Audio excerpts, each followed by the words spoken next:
A continuación, analizaremos En memoria de Paulina de Adolfo Bioy Casares, desde un enfoque narrativo. El subgénero narrativo. Este cuento se inscribe en el género fantástico, caracterizado por la irrupción de elementos inexplicables en la realidad cotidiana. Bioy Casares maneja magistralmente la ambigüedad entre lo real y lo sobrenatural, creando una atmósfera de incertidumbre que desafía la percepción del lector. Argumento y trama. La historia sigue al narrador, un hombre que desde la infancia ha estado enamorado de Paulina. Aunque ambos comparten una profunda conexión, su relación nunca se formaliza. Paulina termina casándose con Julio Montero, un escritor que despierta los celos del protagonista. Pero tras un tiempo, Paulina muere en circunstancias trágicas. Años después, el narrador recibe una visita inesperada de Paulina, lo que lo sumerge en una serie de reflexiones sobre la realidad y la ilusión. El tipo de narrador. El relato está contado en primera persona, desde la perspectiva del protagonista. Esta elección narrativa permite al lector sumergirse en sus pensamientos y emociones, experimentando de primera mano su confusión y anhelo. Sin embargo, esta subjetividad también plantea dudas sobre la fiabilidad del narrador, especialmente cuando se confronta con eventos que desafían la lógica. Tiempo narrativo. La narración es lineal, abarcando desde la infancia del protagonista hasta los eventos posteriores a la muerte de Paulina. Se emplean analepsis, o sea, flashbacks, para recordar momentos compartidos, y prolepsis, anticipaciones, que insinúan eventos futuros. Tiempo histórico. Aunque no se especifica una fecha exacta, el contexto sugiere una época contemporánea al autor, posiblemente mediados del siglo XX en Argentina. Las secuencias temporales. La historia avanza de manera cronológica, intercalando recuerdos del pasado que enriquecen la comprensión de la relación entre los personajes. Estos saltos temporales permiten explorar la evolución de los sentimientos del narrador y cómo su percepción de la realidad se ve afectada por los eventos sobrenaturales. La estructura narrativa. El cuento sigue una estructura clásica de planteamiento, nudo y desenlace. Planteamiento. Introducción de la relación entre el narrador y Paulina durante su infancia y juventud. El nudo es la aparición de Julio Montero, el matrimonio de Paulina y su posterior muerte. El desenlace es la visita post-mortem de Paulina y las reflexiones del narrador sobre la naturaleza de esta aparición. Ahora los personajes. El protagonista es el narrador, un hombre profundamente enamorado de Paulina, cuya vida se ve marcada por la idealización y la pérdida. El antagonista es Julio Montero, escritor y esposo de Paulina, cuya presencia genera celos y conflicto en el narrador. Los personajes secundarios sería Paulina, es objeto del afecto del narrador, cuya muerte y misteriosa reaparición son centrales en la trama, y los padres de Paulina, que son figuras que representan las convenciones sociales y las barreras en la relación entre el narrador y Paulina. El sujeto es Paulina y la búsqueda de una conexión auténtica con ella. El destinador son los sentimientos profundos y el amor idealizado del narrador. El destinatario, el propio narrador en su búsqueda de comprensión y cierre emocional. El oponente es Julio Montero y las circunstancias que separan al narrador de Paulina.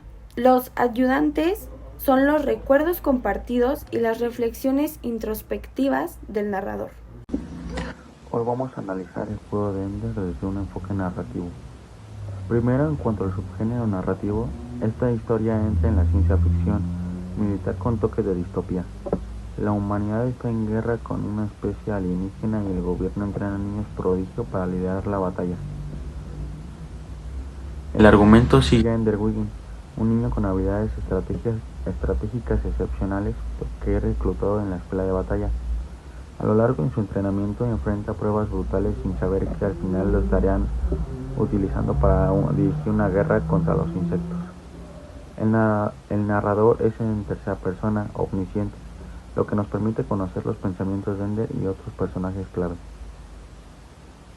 En cuanto al tiempo narrativo, la historia avanza de manera cronológica, aunque hay algunos saltos temporales, y si hablamos del tiempo histórico, La trama ocurre en un futuro donde la sociedad está completamente militarizada.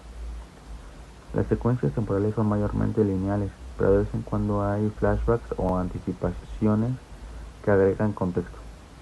La estructura narrativa sigue un esquema clásico: planteamiento, desarrollo y desenlace. Todo el tiempo estamos viendo cómo Ender evoluciona como líder, hasta el giro final donde descubre la verdad sobre la guerra. Ahora hablemos de los personajes. Ender Wiggin es el protagonista, un niño brillante pero manipulado.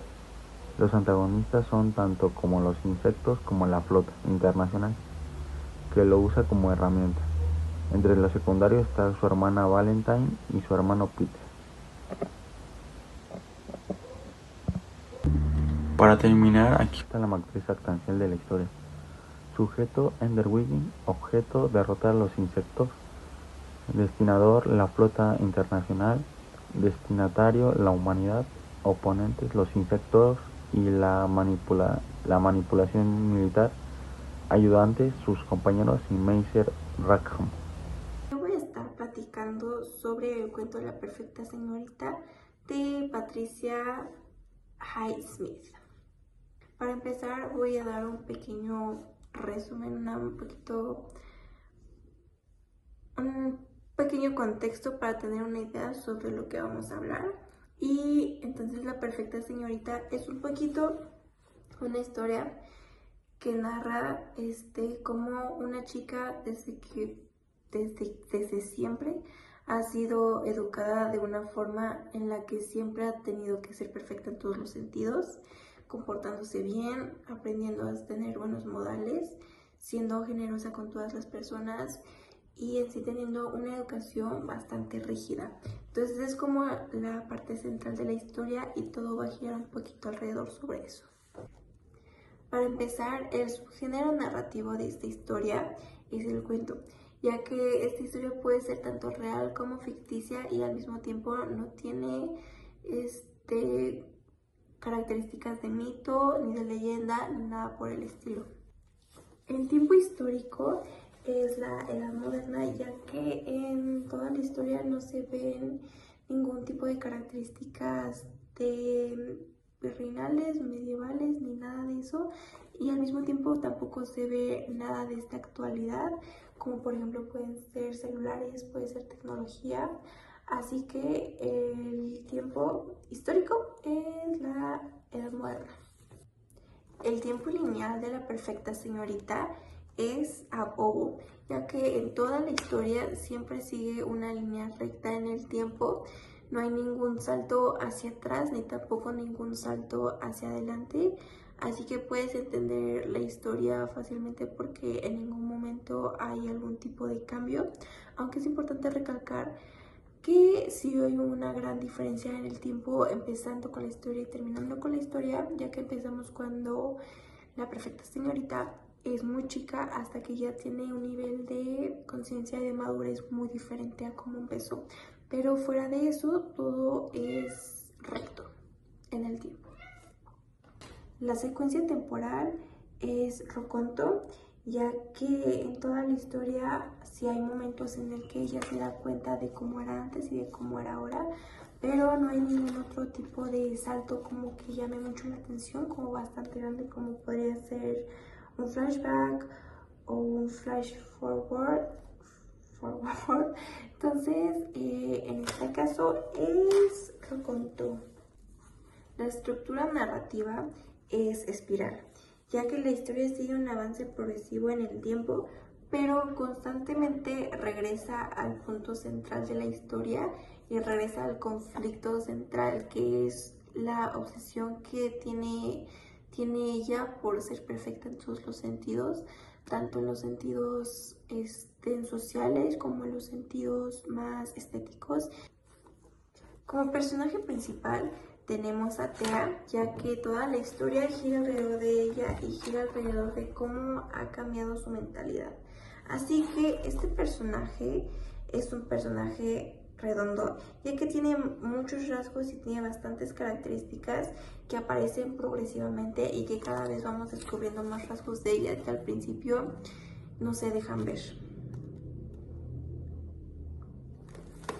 La forma en la que nos describen en el cuento es bastante detallada y bastante profunda también para poder llegar a entender un poquito a Thea en toda esta historia. Entonces, por el mismo hecho de ser tan profunda y tan delicada y tan detallada, es que ella es un personaje redondo. En este caso es el padre de Thea, que él es un personaje plano, ya que sí lo muestran, sí platican de él y es un personaje que en cierto punto tiene relevancia.